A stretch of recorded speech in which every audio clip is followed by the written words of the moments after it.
Ini Dito. Di usia Dito saat ini, ia masih menggunakan diapers. Dito belum dapat mengontrol buang air, berbeda dengan anak-anak seusianya yang sudah bisa ke toilet sendiri. Ketika Dito tidak memakai diapers, Dito sering mengompol di celana. Tak jarang, teman-teman sebayanya sering mengejek Dito di taman belajar. Dito juga sering mengalami gatal dan kemerahan di area yang dipakaikan diapers. Apa penyebabnya? Salah satu penyebab anak masih mengompol adalah lamanya pemakaian diapers, di mana orang tua tidak dapat mengenali tanda-tanda dari kesiapan anak untuk melakukan toilet training, sehingga yang terjadi adalah keterlambatan pelaksanaan toilet training pada anak. Tahukah Anda apa yang dimaksud dengan toilet training pada anak? Toilet training pada anak merupakan suatu usaha untuk melatih anak agar mampu mengontrol buang air kecil atau buang air besar. Pelaksanaan toilet training sangat berpengaruh pada kemandirian anak dan merupakan hal yang sangat penting untuk diperhatikan. Kapan toilet training dapat mulai diajarkan pada anak? Toilet training dapat berlangsung ketika anak berumur 18 bulan sampai 24 bulan atau 2 tahun sesuai tahap kesiapannya. Untuk menghindari terhambatnya pelaksanaan toilet training, orang tua harus mengenali tanda-tanda kesiapannya, di mana harapannya melalui persiapan tersebut anak mampu mengontrol buang air dengan baik. Lalu, apa saja tanda kesiapannya? Kesiapan secara fisik. Yang pertama, kemampuan motorik kasar seperti anak dapat berjalan, duduk, dan meloncat.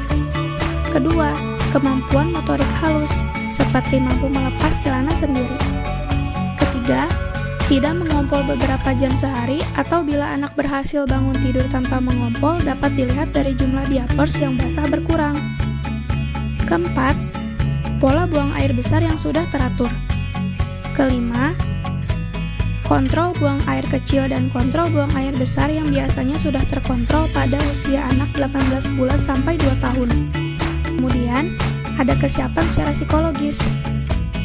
Yang pertama, anak tidak rewel dan tidak menangis ketika buang air.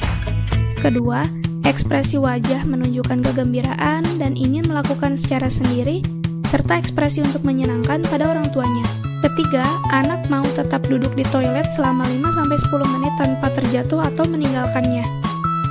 Keempat, adanya keingintahuan atau tertarik dengan kebiasaan masuk toilet seperti orang-orang di dalam rumahnya dan meminta diajari menggunakan toilet. Kesiapan secara intelektual. Yang pertama, anak menyadari atau mengenali timbulnya waktu untuk buang air. Kedua, bisa memegang alat kelamin serta kemampuan anak untuk mengerti dan mengkomunikasikan jika ingin buang air.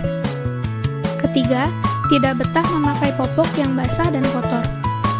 Keempat, kemampuan kognitif untuk meniru perilaku yang tepat dan mengikuti perintah seperti buang air besar dan buang air kecil pada tempatnya. Setelah orang tua mengetahui tanda-tanda kesiapan toilet training, terdapat metode atau teknik yang harus orang tua ketahui pula. Dan sebelum itu, perlu adanya perencanaan yang disepakati antara orang tua dengan pihak yang terlibat dalam mengasuh anak seperti anggota keluarga lainnya.